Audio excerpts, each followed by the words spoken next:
now we're going to talk about trig ratios, and we're going to let r be the distance from the origin to a point on the terminal side of theta. So therefore r is this, okay? Now this may not make a whole lot of sense, but essentially if this is point xy, that means that this length would be y and this length would be x, okay? And in general, we're going to have to use this later, so just to let you know how this works. This is, if I'm ever missing one, this kind of follows the Pythagorean Theorem formula, right? Where we have x squared plus y squared equals r squared. And a lot of the times we may have to solve for one or the other, like x or y or r. So don't forget that, okay? Now, for the rest of the stuff, right now we're looking at this triangle to do the rest of these. So I'm probably going to have to redraw this triangle over here so you can see it. This would be r, this would be x, this would be y. And if you happen to have the notes in front of you, the actual notes, you can just probably look up there and see what's going on, right? So when we talk about the trig ratios, we're literally talking about what we've talked about in the past, and you probably have seen this in your physics class, right? We're still doing SOHCAHTOA. I'm going to write it here.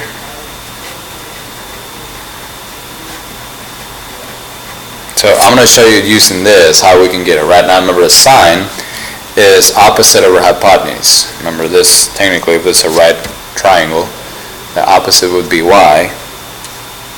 So the sine of theta would be y over r, opposite over hypotenuse, right? The cosine would be adjacent, the adjacent of theta. Remember, this would be angle theta. The adjacent would be x, and the hypotenuse is r. So this is x over r.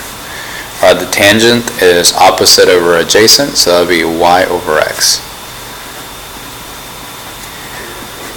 Now, if you know that many, okay, then the rest of these are actually going to be really easy because they're just going to be the reciprocals.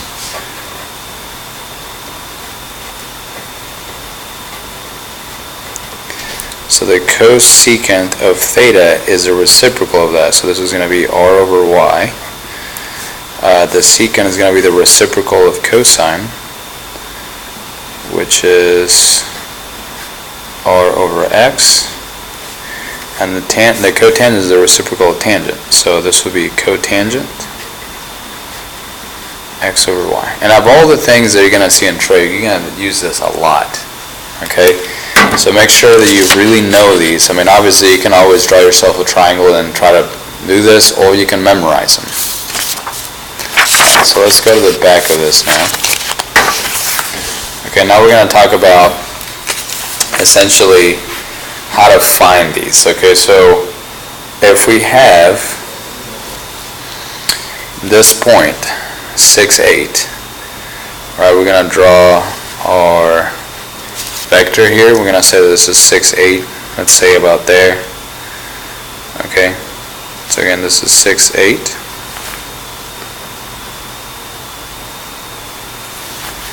So this would be 8 right here, and then this distance would be 6. Now if you do Pythagorean Theorem, right, I'm going to just do it once. 6 squared plus 8 squared equals r squared. This would be 100 is equal to r squared. And if I take the square root, I get r is equal to 10. So this is 10. Right? Or if you draw a good enough picture, maybe you can just tell that without doing that. So again, this is theta. Okay, now I'm going to come up with all the 6 trig functions. Alright, so we're going to start off with sine. And the sine of theta would be opposite, or y over r, whatever you want to call it, x over 10, which is 4 over 5. The cosine would be adjacent, which is 6 over 10. Well, this is x over r. If I reduce that, I get 3 over 5.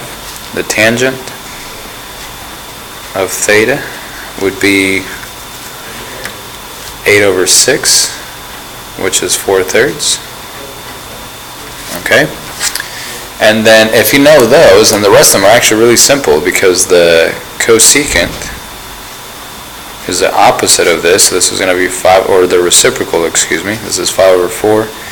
Secant is the opposite, or the reciprocal, say it again, is the reciprocal of cosine, so this would be 5 over 3.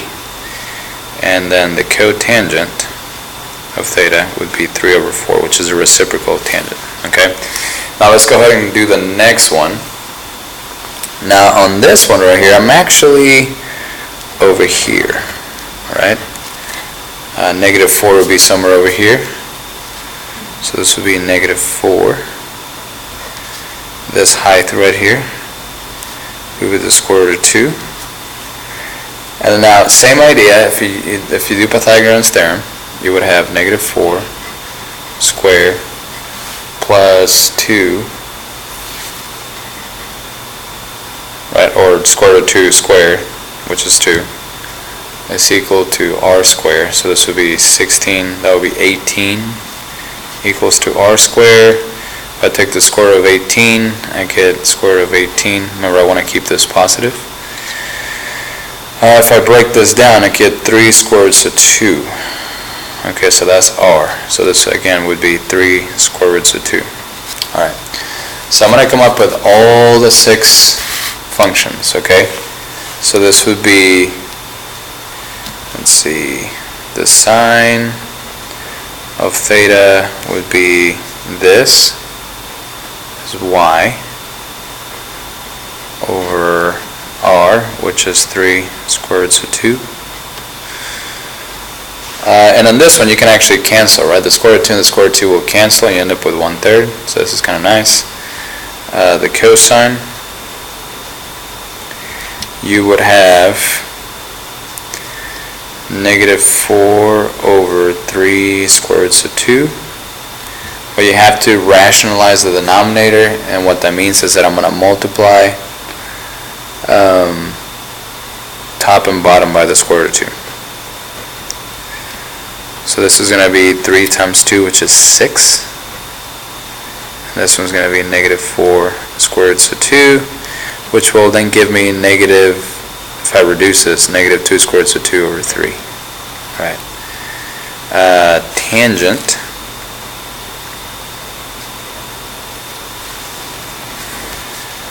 would be opposite over adjacent, which is this. Okay. Now, I'm going to have to sort of keep writing here, and I realize I didn't give myself much room here. So the cosecant of theta would just be, well, it would be the reciprocal of that, which is just 3. The secant of theta would be, let's see, the opposite of this. Oh man, I'm not looking forward to that, but I guess I will. Well, actually, in this case, I can go back to this original one, and I can just flip that, and now it's going to be the same thing. So this is 3 square roots of 2 over negative 4. Okay. And finally, the tangent. I would have negative 4 over the square root of 2, but I have to rationalize the denominator, so I'm going to multiply top and bottom by this.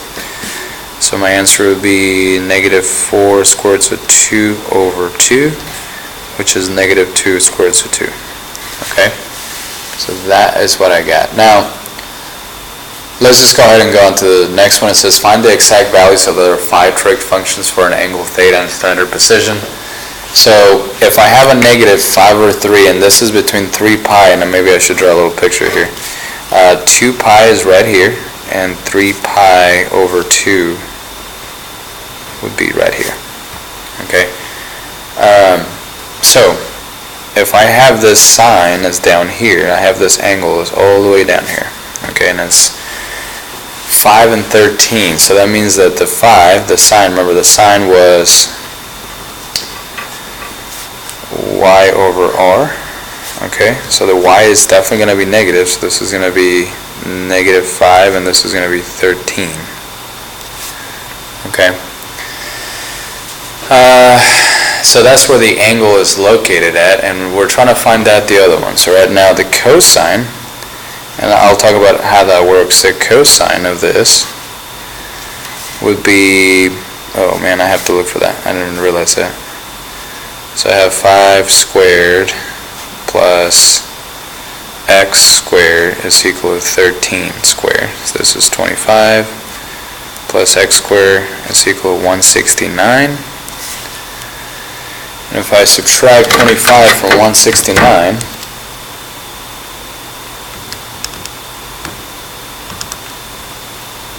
I get 1, so x squared is equal to 144. So x is equal to 12. Alright, so this right here is 12. And I know you can probably barely see that, but hopefully you can see it enough. So this would be 12 over 13. Tangent would be negative 5 over 12. And then the other ones are just going to be the same, alright, but just the reciprocal. So the cosecant would be negative 13 over 5. The secant, the reciprocal of this one, so it would be 13 over 12. And then the tangent, the cotangent, would be 12 over negative 5. Okay? Now on this one right here, on this one in particular, right, it says that this secant is between 0 or pi, which is here, and 2 pi. So it's anywhere between the third and the fourth quadrant. Now it says that the secant is negative 2. Now if you remember the secant, I'm going to draw it over here, the secant was r over x. Okay, so this is secant, I'm going to maybe put it over here, secant is r over x. And this is negative 2, okay? So r cannot be negative, only x can be negative. So that means that whatever angle I have, it has to be in the third quadrant. Again, r cannot be negative, but x can be. So therefore, I know that this negative 2, maybe I'm going to draw another picture here for you. Okay, this negative 2 has to be here. This has to be, I don't know what that has to be actually. Let's figure that out. Let's see, I got a negative 2, so that means it's a, oh, excuse me, that is not true. This is a negative 1. This is probably a 2, which would make a lot more sense. So again, remember that if I get an r over x, so originally I had r, this is r, and this is x. So I had 2 over negative 1, which is that. Now to figure that other one, I just have to do the Pythagorean Theorem. So I have 1 squared plus y squared is equal to 2 squared. Alright, so I have 1 plus y squared is equal to 4. So y squared is equal to 3. So y is equal to the square root of 3. So this is going to be the square root of 3. Now, the square root of 3 is also negative because of the quadrant that I'm located at. Okay? So again, on this one, in this quadrant, x is negative, y is negative. So they're both negative, right? So let's start from the beginning. Well, I guess we can start from, what's the opposite of secant? Cosine. And then we're going to flip that around.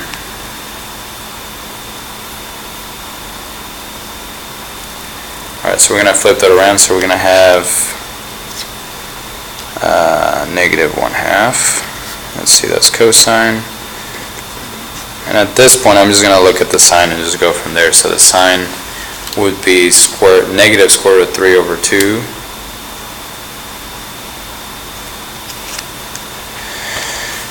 So negative square root of 3 over 2. Let's see, sine, cosine, tangent. Tangent would be negative square root of 3, so it would be negative square root of 3 over negative 1.